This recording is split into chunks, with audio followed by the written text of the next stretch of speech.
বিসমিল্লাহির রহমানির রহিম। লাখ লাখ শুকুর সে রব্বুল আলমিনের, যিনি দয়া করে তার পেয়ারা হাবিব রহমাতুল আলমিনের উপরে আলোচনা করার সুযোগ করে দিয়েছেন।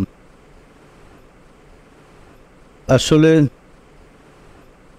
আমাদের লক্ষ্য এবং উদ্দেশ্য হচ্ছে হযরত রাসূল পাক সাল্লাল্লাহু আলাইহি ওয়াসাল্লামকে জানা, তার পরিচয় লাভ করা। সম্মানিত আশিক রাসূলেরা, আপনারা অবগত আছেন, যেহেতু রাহমাতুল লিল আলামিন আমাদের জমানায় আসে নাই, আজ থেকে প্রায় ১৫০০ বৎসর পূর্বে আরবে জন্মগ্রহণ করেছিলেন।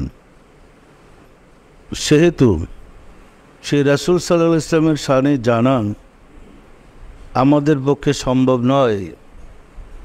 বিভিন্ন লেখকদের কাছ থেকে যে যতটুকু জেনেছি, বিভিন্ন পুস্তকাদির মাধ্যমে বিভিন্ন লেখক যেভাবে লিখেছে সেভাবে আমরা জেনেছি। আমাদের এই জানাটাও সীমিত,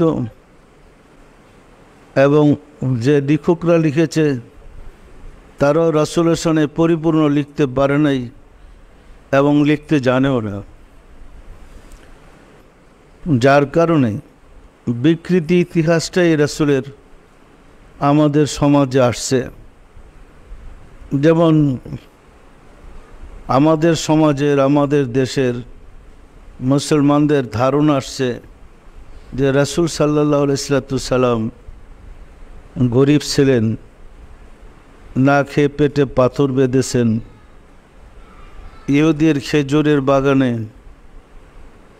হুজুর সাল্লাল্লাহু আলাইহি ওয়াসাল্লাম পানি দিতেন। এখনও আমাদের মাদ্রাসার সিলেবাসে পড়ানো হয় রাসূল ইহুদির খেজুরের বাগানে পানি দিতেন।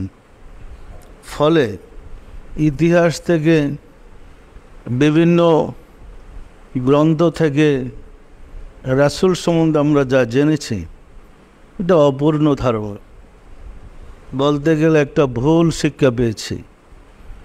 যে শিক্ষা রাসূলের সাথে আমাদেরকে যোগাযোগ করাইতে ব্যর্থ হয়েছে, রাসূল সম্বন্ধে আমাদের একটু ভ্রান্ত ধারণা দেওয়া হয়েছে। সম্মানিত আশিক রাসূলেরা, এই কারণেই আমাদের এখানে আলোচনা শুরু করার অর্থই হচ্ছে, যেহেতু আমাদের এখানে আশিক রাসূলেরা রাসূল সাল্লাল্লাহু আলাইহি ওয়াসাল্লাম নিয়ে ভাবে, চিন্তা করে, এমন অনেক আশিক রাসূল আমাদের এখানে আছেন যারা হুজুরকে স্বপ্নে দেখে, মুরাকাবায় দেখে, আছে না নাই? তো আমরা চেয়েছি আশিকদের কাছ থেকে রাসূলের বিভিন্ন দিক নিয়ে কিছু জানার, রাসূল সম্বন্ধে একটা ধারণা পরিষ্কার পাওয়ার। এই লক্ষ্যেই আমরা এই ব্যবস্থা করেছি যে প্রতিদিন বিভিন্ন জন আলোচনা করবেন, তাদের আলোচনা থেকে নতুন কিছু যেন আমরা জানতে পারি, রাসূল সম্বন্ধে নতুন কিছু শুনতে পারি যা ইতিপূর্বে আমরা শুনি নাই। আসলে রাসূলের ব্যাখ্যা বিশ্লেষণ যে যতটুকু পেয়েছে সে ততটুকুই করতে পারবে, আর পুস্তিকাদিতে যা আছে সেগুলোর উপরে উল্টা পাল্টাই বেশিরভাগ লেখা। এই উল্টা পাল্টা লেখা পড়ে রাসূল সম্বন্ধে পরিষ্কার ধারণা পাওয়া কঠিন। সম্মানিত আশিক রাসূলেরা, সেদিকে তাকালে আমরা দেখব আশিকদের আলোচনা থেকে হুজুর সাল্লাল্লাহু আলাইহি ওয়াসাল্লাম সম্বন্ধে আমাদের অনেক জিনিস সুপরিষ্কার হয়ে আসে। যেমন আজ 2 দিন বা 3 দিন থেকে যে সমস্ত আলোচনা আপনারা শুনেছেন, কিছু নতুন নতুন শুনতে পাইতেছেন না পান নাই? অনেক কথা আসছে যেগুলো নতুন আসতেছে, নতুন আমরা জানতেছি। যেগুলো ইতিপূর্বে আমাদের জানা ছিল না। কি বলেন? আশিকে রাসূলেরা, আমাদের ধারণা, আমরা মনে করি রাসূলকে বিশ্বাস করার নাম ঈমান। মোমেনদের ধারণা রাসূলকে বিশ্বাস করার নাম ঈমান। যে রাসূলকে যতটুকু বিশ্বাস করতে পারবে তার ততটুকু ঈমান আছে। তো মানুষের জীবনের চেয়ে ঈমানের মূল্য অনেক বেশি। বেশি না কম? যারা ঈমানের পরিচয় লাভ করেছে, যারা ঈমানকে চিনেছে, যারা ঈমানকে দেখেছে, যারা ঈমানকে উপলব্ধি করতে পেরেছে, তাদের কাছে জীবনের চেয়ে ঈমানের মূল্য অনেক বেশি। এখন জীবনের চেয়ে যদি ঈমানের মূল্য বেশি হয়, আর সে ঈমানটা যদি হয় রাসূল, তাহলে তাকে নিয়ে ভাবা, তাকে নিয়ে চিন্তা করা না, তাকে নিয়ে কল্পনা করা কত বেশি প্রয়োজন বলেন? তাকে নিয়ে মানুষ যত বেশি চিন্তা করবে, যত বেশি ভাববে, সে তত বেশি জোরালো ঈমানদার হবে। আসলে রাসূলকে ভালোবাসার নামে ঈমান। এই লক্ষ্যেই যেহেতু ওনাকে ভালোবাসার নাম ঈমান, ওনাকে আমাদের ওই রকমভাবেই ভালোবাসতে হবে, ওই রকমভাবে রাসূলকে নিয়ে চিন্তা করতে হবে। তাই আমাদের খেয়াল রাখতে হবে আমাদের কথায়, আমাদের আলোচনায় যেন ওনার অন্তত বিভিন্ন দিকটা বেরিয়ে আসে। যেমন তার প্রতি আমাদের আকর্ষণ, তার প্রতি আমাদের মহব্বত বৃদ্ধি লাভ করে। আপনারা অবগত আছেন, যদিও আমরা ধর্ম সম্বন্ধে সঠিক ধারণা পাই নাই, সমাজের যে ধারণা ছিল যে রাসূল এত কষ্ট করেছেন, জীবনে বিভিন্ন কষ্ট করেছেন, দেখা যায় না খেয়ে কষ্ট করেছেন, ওই সমস্ত কিচ্ছা বলো মানুষ রাসূলের মহব্বতে কান্দা জার জার হয়ে যেত। কিন্তু কথাগুলো সত্য না। মানে রাসূল উপবাস ছিলেন, না খেয়ে পেটে পাথর বাঁধছেন। বক্তারা ওই বিষয়টা সুন্দর করে ওয়াজ করলে রাসূলের সামনে মানুষ কেঁদে কেঁদে জার জার হইতেন। তার মানে রাসূলের আলোচনাটা করলেই ওনার পক্ষ থেকে যে রহমত বরকত ওয়ারেদ হইতে থাকে, সেই ওয়ারেদের কারণে মানুষের মধ্যে একটা কান্না, একটা জজবাত চলে আসে। সম্মানিত আশিকে রাসূলেরা, আর যদি রাসূলের সম্বন্ধে আমরা পরিষ্কার ধারণা পাই তিনি কেমন, তাহলে তার সম্বন্ধে আলোচনা করলে রহমত এবং বরকত আরও বেশি আমাদের প্রতি ওয়ারেদ হওয়ার কথা। কি বলেন? ওয়ারিদ হওয়ার কথা না, কথা না। আমরা যে যত বেশি রাসূলকে নিয়ে আলোচনা করব, রাসূল সাল্লাল্লাহু আলাইহি ওয়াসাল্লামের দিক নিয়ে গবেষণা করব, সে তত বেশি আল্লাহর নৈকট্য লাভ করব। আল্লাহর নৈকট্য লাভের একমাত্র মাধ্যম রাসূল পাক সাল্লাল্লাহু আলাইহি ওয়াসাল্লাম। পরিতাপের বিষয়, আমাদের অজ্ঞতার কারণে মুসলমানদের সমাজে ষড়যন্ত্র এবং বোকামি দুইটার কারণে রাসূলের প্রতি এখন ধারণা ঠিক নেই। অনেক রকম বিভ্রান্তি, অনেক রকম অপপ্রচার রাসূলের শানে আছে। আমরা সেই দিকগুলোতে যাব না। আমরা দেখব রাসূলের শানে আল্লাহ কি বলছেন। এই দিকে যদি আমরা তাকাই, কোরআন থেকে অনেক জিনিস বেরিয়ে আসবে। পবিত্র কোরআনকে তো কেউ আর নকল করতে পারে নাই। হাদিস জাল করা সম্ভব, কোরআন তো আর জাল করা যায় নাই। কোরআন থেকে অনেক কথা আসে। যেমন কোরআন কার বাণী বলেন তো? কোরআন কার বাণী? এটাকে আমরা বিশ্বাস করি? কোরআন যে আল্লাহর বাণী আমরা বিশ্বাস করি। সকল শ্রেণীর মুসলমান বিশ্বাস করে। যারা ওহাবি তারা বিশ্বাস করে, যারা খারেজি তারা বিশ্বাস করে। তাহলে সকল শ্রেণীর লোকে বিশ্বাস করে কোরআন আল্লাহর বাণী। কিন্তু এমন কেউ আছেন কি প্রমাণ করতে পারবে যে আল্লাহ জমিনে নেমে বলেছেন যে এই কোরআন আমার বাণী? আল্লাহর জবান থেকে কেউ কোরআন শুনেছেন? তা আল্লাহর বাণী কীভাবে হলো?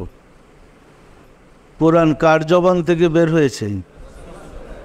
তো রাসূলের জবান থেকে যে কথা বের হয় উহা যদি আল্লাহর বাণী হয় তাহলে রাসূলের সাথে আল্লাহর সাথে কি সম্পর্ক সহজেই বোঝেন। মানে এত আর ওয়াজের দরকার আছে? ওহাবিরা স্বীকার করে না করে না কোরআন আল্লাহর বাণী? যারা বলে রাসূল আমাদের মতো মানুষ, তারা কোরআনকে কি আল্লাহর বাণী স্বীকার করে না করে না? সারা দুনিয়ার সকল মুসলমান স্বীকার করে কোরআন আল্লাহর বাণী, যত রকম ফেরকা যত রকম দল হোক। তো একটা প্রশ্ন করলি একদম সহজ, যে রাসূলের জবান দিয়ে যে কথাগুলা বের হলো উহা যদি আল্লাহর বাণী হয় তাহলে ওনার সাল কি সম্পর্ক, কি বোঝা যায় না? বোঝা যায় না। এখন ওনার ব্যাখ্যা বিশ্লেষণ আমরা ওয়াজ নসিহত করে আপনাদেরকে কেমনে বোঝাবো? কেমনে বোঝাবো? উনি আর আল্লাহর কি পার্থক্য বোঝানোর কিছু আছে? বোঝাইবার কোনো কায়দা আছে বলেন? ওনার জবান দিয়ে যে বাণী নির্গত হচ্ছে, প্রকাশ হয়েছে, সবাই মানতেছে ও আল্লাহর বাণী। তো ওনার বাণী যদি আল্লাহর বাণী হয় তো উনি আল্লাহর কতটুকু মিলামিলি আছে বলেন তো? কতটুকু মিশামিশি? এছাড়াও তিনি অন্য জায়গায় আবার প্রমাণ করেছেন, ওয়ামা রামায়তা ইজ রামায়তা ওয়ালাকিন্নাল্লাহ রামা। হে রাসূল, আপনি যে বালি নিক্ষেপ করেছেন আপনি নয় আমি। সাহাবারা দেখলেন যুদ্ধের মাঠে রাসূল সাল্লাল্লাহু আলাইহি সাল্লাম এক মুষ্টি বালি হাতে নিয়ে নিক্ষেপ করতেছেন। পরবর্তীতে আয়াত নাজেল হইল, ওয়ামা রামায়তা ইজ রামায়তা ওয়ালাকিন্নাল্লাহ রামা। হে রাসূল, আপনি যে বালি নিক্ষেপ করেছেন আপনি নয় আমি। কে বলেন? আমি। আল্লাহ বলেন। তো সাহাবারা দেখলেন রাসূল বালি নিক্ষেপ করতেছে, আল্লাহ বলে আমি নিক্ষেপ করতেছি। এই দুইজনের মধ্যে কি সম্পর্ক? এই ব্যাখ্যা কে করবে আর কে বোঝাবে?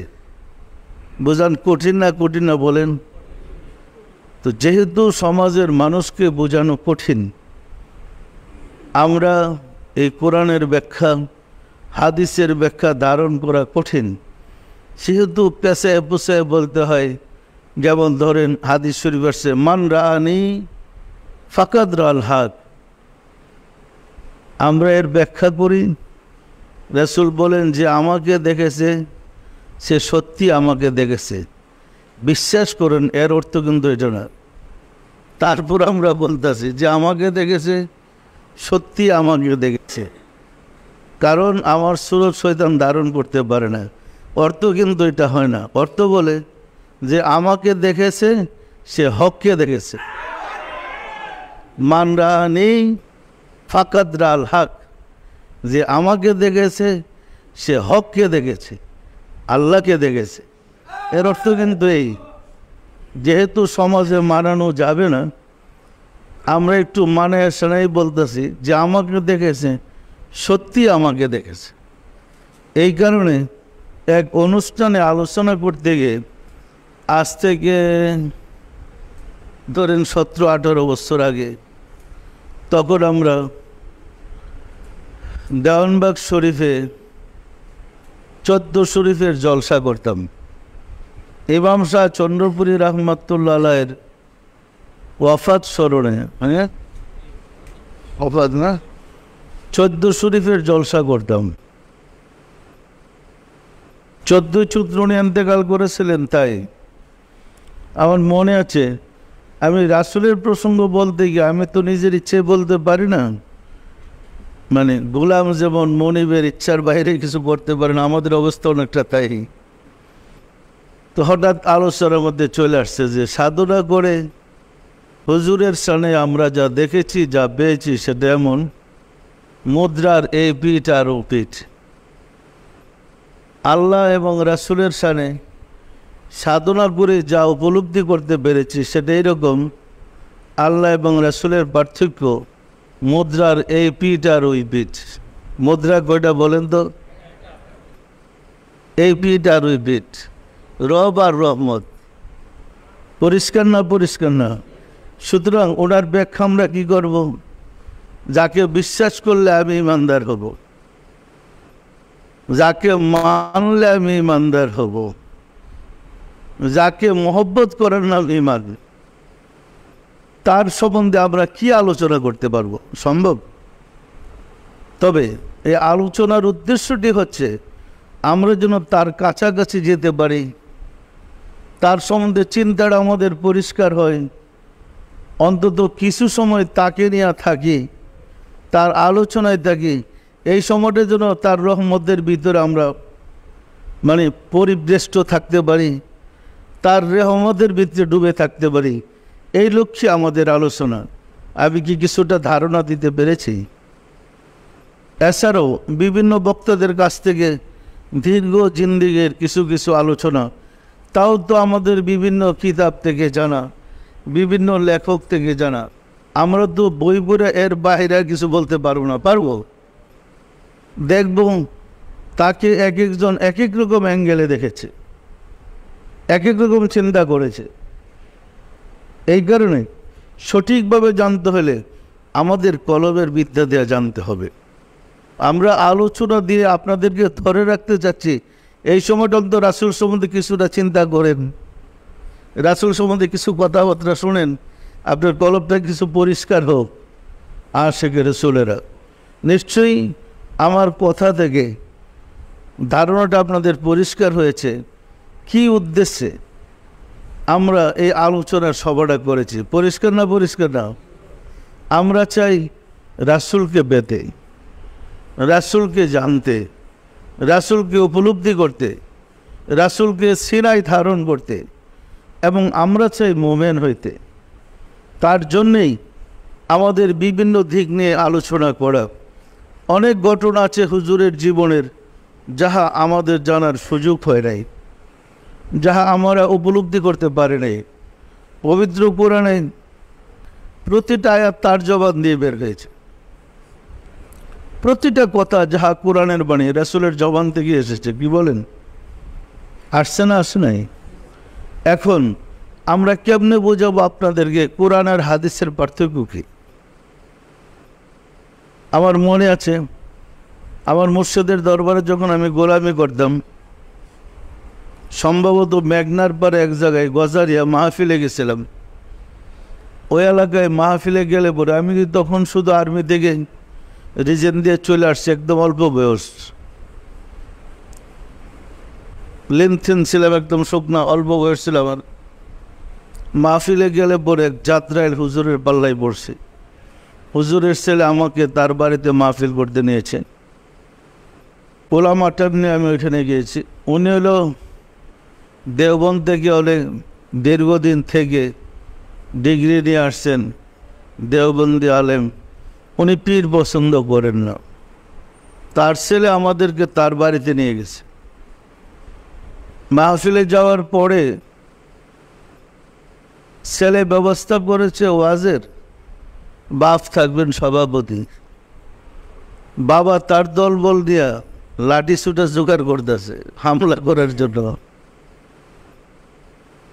উনি সভাপতি, মাহফিলে উনি আবার হামলা করবে। দেখেন অবস্থাটা কি। আবার তার বাড়িতে গিয়ে আমরা উঠলাম, একটু বাহিরে গেলাম, গিয়া দেখি মাহফিল যে জায়গায় করেছে তার চারপাশে একটু আড়ালে বড় বড় চাকাই না বোড়াইয়া রাখছে, জমায়া রাখছে। মাহফিলের সময় ঢিল পাটকেল মারতে থাকবে, হামলা চলতে থাকবে। ওনার স্ত্রী ওই হুজুরের ডেকে বলতেছে, আপনার ছেলে বাহির থেকে হুজুরদেরকে আনছে, আপনি এরকম উৎপাত লাগাই দিলেন কেন? এটা আপনার ছেলের বদনাম হবে না? হুজুরে বলতেছে তার বিবিকে, তুই বুঝোস কি? আমার বাড়িতে এসে ওয়াজ করে যায় এবং আমি এমনি ছেড়ে দেবো? আমাদের এক ম্যানেজার ছিল, উনি শুনেন আমাকে জানাইলেন অবস্থা কিন্তু খারাপ। আমি যারা থাকেন খারাপ দেখা যাইব নাই। আমি বাহিরে বসে রয়েছি, হুজুর আমার সামনেতে চলে যেতেছে। আমি ডাইকে আনলাম, হুজুর এদিকে আসেন। আসতেছে না, ডাইকে বসালাম। একটা ধমক এসে বলে, আমি আপনার বাড়িতে আসছি আর আপনি দৌড়ান কোথায়? একটু ধমকে দিলাম, পাত্রেই দিতেছে না, ডাক দিয়ে বসাইলাম, কথাবার্তা শুরু করলাম যে আমরা তো আপনাদের মেহমান, আপনি দৌড় পারেন কোথায়? কয় আপনাদের কাছে কী গো, মানে পাত্রেই দিতেছে না, অল্প বয়স তো। দুইজনের আলোচনা শুরু হলো কোরআন হাদিসের আলোকে। উনি বলেন আমি তো হাদিস মানি না। ওই হুজুর আমাকে বললেন আমি হাদিস মানি না। আমি বললাম আমি তো কোরআনই মানি রে। মানে তার সে একটু বড় ডাক করলো, তো এটা থামাই পারবো না, কি বলেন? আমি বললাম আপনি হাদিস মানেন না? আর আমি তো কোরআনই মানি না, আপনি কী করবেন কোরআন? হে থাইমে গেছে, আপনি এটা বললেন কি? আপনি কোরআন মানেন না? আমি তো আপনি হাদিস মানেন না, আমি কোরআন মানি না। এই কথা শুরু হলো। আমি বললাম বলেন তো কোরআন কার বাণী? তাকে প্রশ্ন করলাম। বললো যে আল্লাহর বাণী। কে বলছেন? উনি যখন বললেন আল্লাহর বাণী, বললাম কে বললো আপনাকে আল্লাহর বাণী? রাসূল বলছে। আমি তো রাসূলটা মানি না, আমি তারপর আল্লাহর বাণী হইলো কোথা থেকে? মানে আলোচনা করতে করতে সে এমনভাবে ব্যাখ্যাতেই পড়ে গেছে যে মানে তার এই কথাটা বলা ভুল হয়েছে, স্বীকার করতে বাধ্য হয়েছি। এরপর আমি আলোচনা শুরু করলাম। আলোচনা করতে করতে ব্যাখ্যা দেয়, এরপরে কথাবার্তা অপমান শুরু করলাম। তখন সে বলল দেখেন আপনি বয়সে আমার নাতির সমান এরকম বেজ্জতি করতেছেন আমারে। আমি বললাম মাত্র শুরু করলাম, আপনার কি এলেম কালাম শিক্ষা আসছেন দেওবন থেকে? দেওয়ের বোধ ছড়াই দিয়া যাবেন, চলেন বাকি মাহফিলে ধরব। এরপরে মনে আছে আমার মাহফিলে গিয়ে আলোচনা শুরু করে এমন আলাফি করলাম যে কাটা খুলে দিয়ে আসছি, দেওবন ছুটাইছি। সে রাসূলের মানে হাদিস মানে না, এ কোরআন মানে। আচ্ছা মতো ব্যাখ্যা করলাম।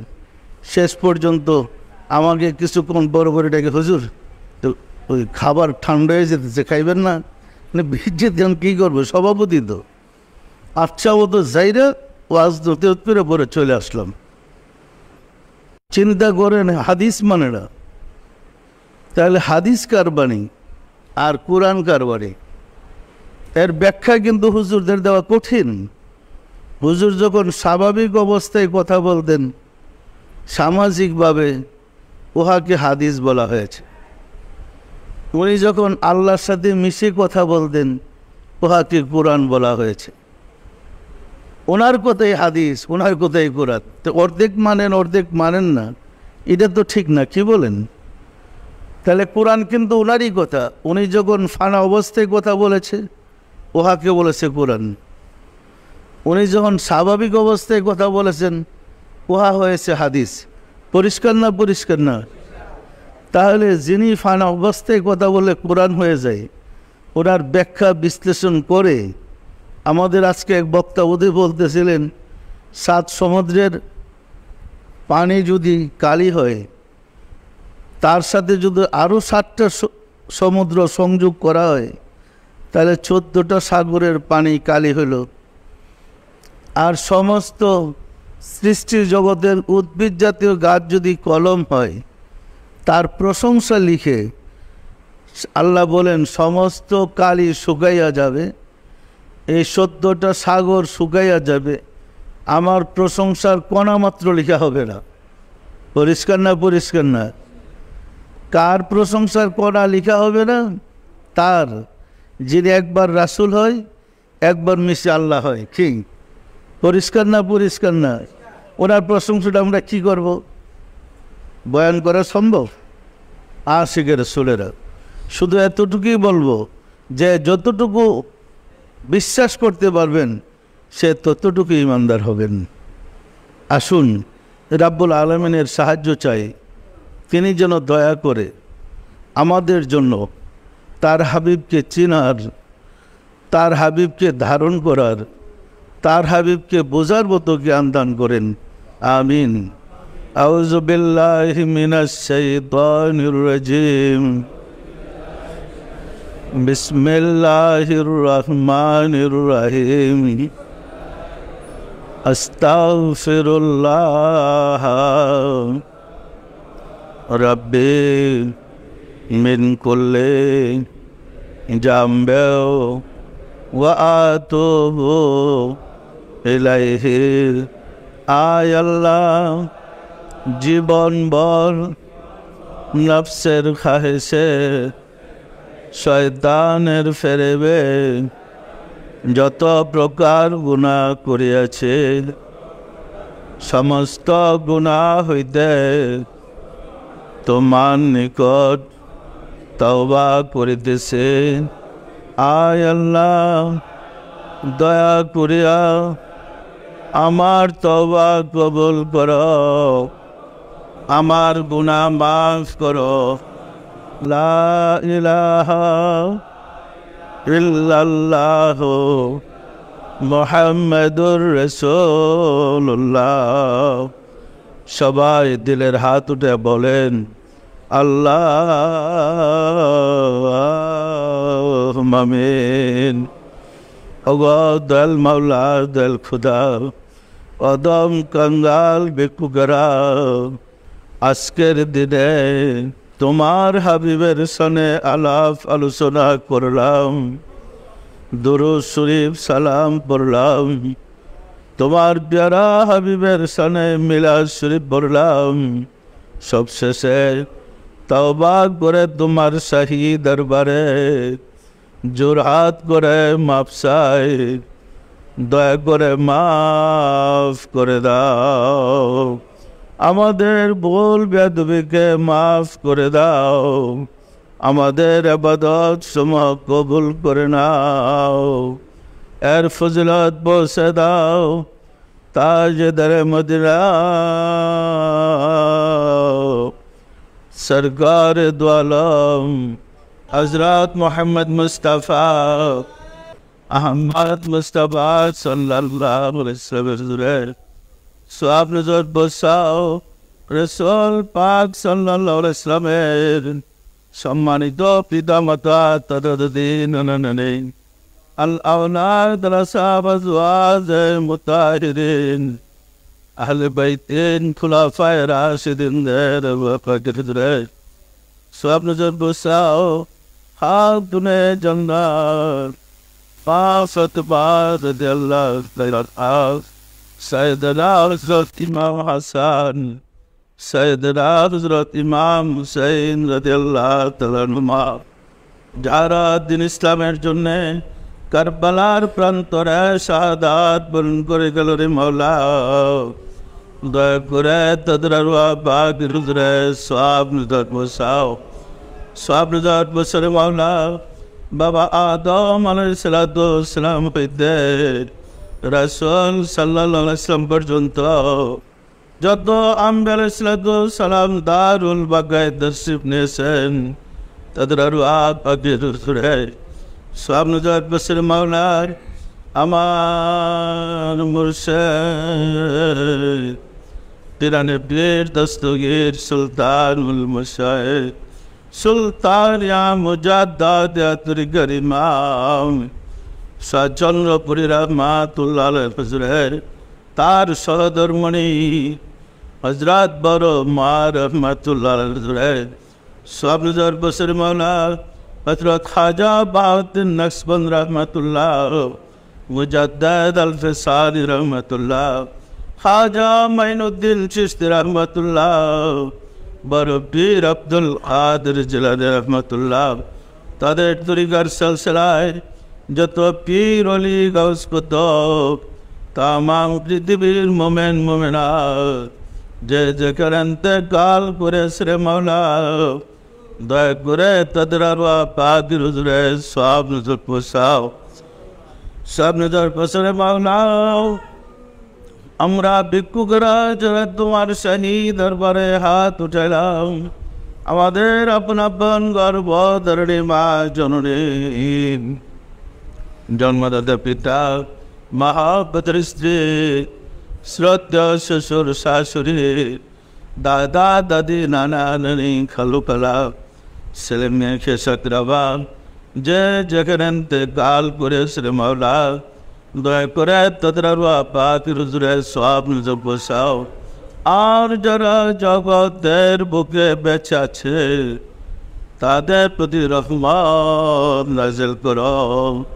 মাওলা গো, ও গো দল মাওলা দল খুদা, তোমার হাবিবের শানে চিন্তা করার বুঝার জানার আমাদের কোনো জ্ঞান নাই।